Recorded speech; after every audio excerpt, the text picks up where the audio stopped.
Hola mis niños, el día de hoy vamos a hacer la clase por este medio. Entonces, teniendo en cuenta que adjunto en un PDF el taller de repaso para que se preparen para la bimestral, vamos a hacer un análisis de las temáticas que vimos en las clases presenciales de una manera un poco ágil, teniendo en cuenta que estas temáticas las profundizamos dentro de las clases. ¿Listo, mis niños? Pero es como para aclarar un poco las dudas que tenga cada uno de ustedes. Entonces, iniciamos con la prehistoria. La prehistoria es un periodo de tiempo que comprende o da la explicación de la evolución del hombre, de la evolución del Homo sapiens, ¿listo? Hasta el momento en el que aparece la escritura. Entonces, la prehistoria está dividida en tres aspectos. El primero es el periodo paleolítico, segundo periodo neolítico y tercero edad de los metales. En el periodo paleolítico recordemos que la característica principal es que los habitantes eran nómadas. Nómadas, cuando hablamos de la palabra nómadas, hacemos referencia a que no tienen estadía permanente en un solo espacio, sino que digamos iban de un lado al otro y buscaban refugio en las cuevas que iban encontrando, ¿listo? Además de esto, eran cazadores, ¿listo? Cazaban animales para poder alimentarse, recogían frutos y normalmente recolectaban madera para poder generar fuego. Luego pasamos a la etapa del periodo neolítico. En el periodo neolítico, ¿cuál es la característica principal? Que pasan de ser nómadas a ser sedentarios. Cuando hablamos de sedentarios, es que empiezan a crearse poblaciones, digamos, empiezan a constituirse sociedades pequeñas, las cuales ya empiezan a construir casas en piedra y empiezan a construir chozas, varias chozas en un espacio, y buscan los ríos porque el río les permite generar la agricultura y la agricultura pues les permite generar alimentos, ¿cierto? Entonces de la etapa del periodo paleolítico, donde eran nómadas, pasan a ser sedentarios y empieza, la economía se basa en la agricultura y en la ganadería, ¿listo mis niños? Y además empiezan a domesticar animales. Aparece uno de los inventos más importantes, que fue la rueda. ¿Qué permitió la rueda? Pues la rueda permitió el comercio. ¿Por qué? Porque empezaron a transportar la agricultura y la ganadería a otros espacios, ¿listo? Lo cual lo genera la rueda. Entonces, cuando se crea la rueda en el periodo neolítico, pues la rueda permite que se empiece a generar comercio, que en el periodo del paleolítico no existía el comercio. ¿Listo? Entonces acá tenemos ya, digamos que una evolución del hombre y de la forma de vida del hombre. Y construyen sus chozas al lado de los ríos. ¿Listo, chicos? Empiezan ya a tener una vida permanente en un solo lugar y empiezan a generar agricultura y ganadería para la subsistencia. Luego del periodo neolítico viene la edad de los metales. ¿Cuál es el fuerte de la edad de los metales, mis niños? Empiezan a manipular el metal por medio de un proceso que llamamos metalúrgica, que ya lo habíamos visto, ¿listo? La metalurgia es fundir los metales a través del fuego. ¿Qué pasa? Cuando se fundían los metales en el fuego, pues el metal se hacía flexible para poderlo manipular y por ende poder crear herramientas, ¿listo? Herramientas para cazar, los cuchillos les permitían cazar las flechas, empiezan a crear, digamos, lo que llamábamos chorotes o lo que llamábamos ollas, nacen en la edad de los metales. Empiezan a crear también el arado, nace en la edad de los metales, el cual es utilizado para labrar la tierra, ¿listo? Para permitir que se generen las cosechas de los alimentos. Y por ende, pues acá también digamos que ya se vuelve mucho más fuerte el tema del comercio. Entonces, voy a dar, digamos que un análisis corto de todo. Entonces, paleolítico, la primera característica eran nómadas, ¿listo? Iban de un lugar al otro y se refugiaban en las cuevas. Periodo neolítico, nace la agricultura, nace la ganadería y se vuelven sedentarios porque empiezan a construir chozas al lado de los ríos, lo cual les permite generar alimento.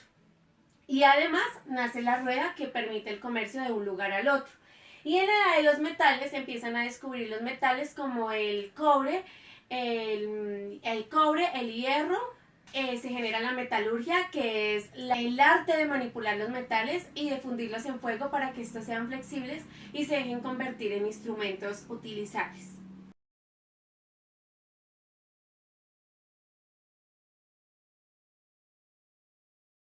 Ahora, mis niños, vamos a hacer el repaso de la religión judía que veníamos trabajando. Y recuerden que tienen que observar que tenían como tarea ver la película La vida es bella. ¿Listo, mis niños? Para hacer un análisis respecto al tema. Entonces, en la religión judía, recordemos principalmente que la religión judía es una religión monoteísta. Entonces, vamos a recordar la diferencia entre monoteísta y politeísta. Entonces, monoteístas son aquellas religiones que tienen creencia en un solo Dios. Y politeístas son aquellas religiones que tienen creencia en muchos dioses, como la religión egipcia, ¿cierto? Que creían en varios dioses. En el dios Ra, el dios del sol, la diosa Isis, el dios Osiris, tienen creencia en muchísimos dioses. Una religión monoteísta porque solo creían en un dios que ellos llamaban Jehová o Yahvé.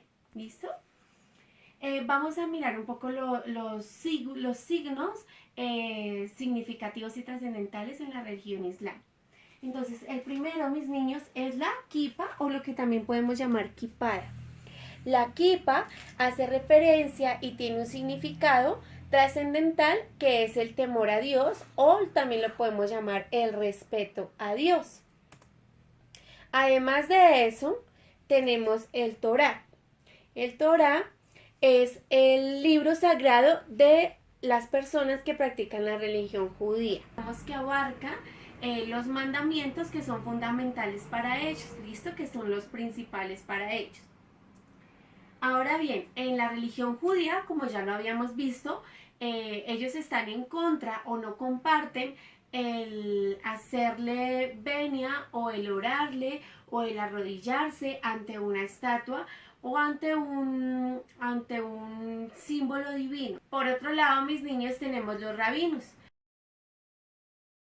Los rabinos son las personas, digamos que es como el ente principal, el centro de la religión judía. Entonces son aquellos que orientan a la población judía a seguir la religión y a seguir las normas que son determinadas por los mandamientos.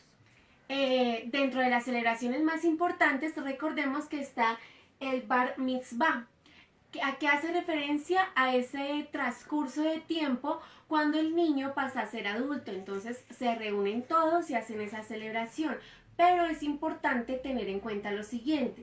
Bar Mitzvah significa el respeto por los mandamientos o el entender los mandamientos. Entonces quiere decir que el niño está en una edad adecuada para hacerse responsable de respetar y seguir los mandamientos de la religión judía. Y otra de sus celebraciones importantes que tenemos que tener muy en claro es el Pesaj. El Pesaj, recordemos que es la celebración que alude a cuando los hebreos, que eran esclavos, se liberan de ser esclavos, ¿listo? Se liberan de ese proceso de esclavitud.